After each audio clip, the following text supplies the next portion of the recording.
pala sila Vice Ganda, Varun Geisler at Mon Compiado sa inimbitahan ng Congress para magsalita hinggil sa mismong karanasan nila dahil sa mga fake news.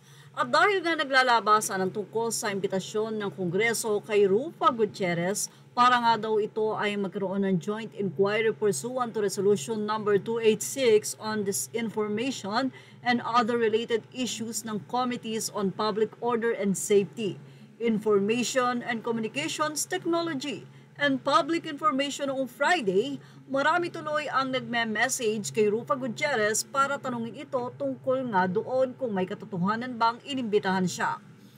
Mula sa artikulo ni June Lalin sa Abante, aniya actually inimbitahan si Rufa na maging resource person at ma-share rin siya sa Joint Committee ang kanyang personal experience as a subject of false information. Bukod nga kay Rufa, ay inimbitahan din sina Vice Ganda, Mon Confiado at Baron Geisler pero pare-pareho silang hindi nga daw po pwede. At nitong Thursday lang ay tinawagan tungkol doon at ipinarating nga namin kay Rufa ang imbitasyon ng Kongreso. Nang nakausap naman si Rufa nitong Tuesday, ni June Lalin ay sinabi niyang i-share na lamang daw ni June Lalin ang official statement nito tungkol doon. So narito po ang say ni Rufa sa imbitasyon sa kanya ng Congress.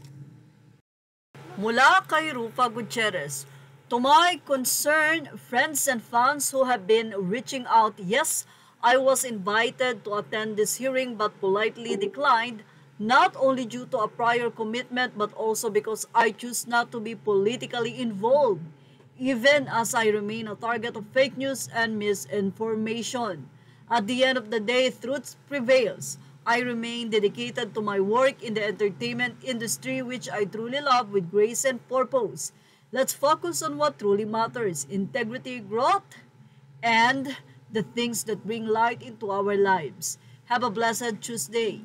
Hindi naman maikakailang napakaraming fake news na ang inilalabas ng ilang content providers tungkol kay Rufa, kaya sa netizens fans dapat lang na siguraduhin nating hindi fake news peddlers ang pina-follow ninyo. Yan nga ang paalala ni June Lalin na napakalapit na kaibigan ng mga Gutierrez. At yan ang ating showbiz update. Thank you for watching. Images are all credit to the rightful owners. Please like, share, and subscribe.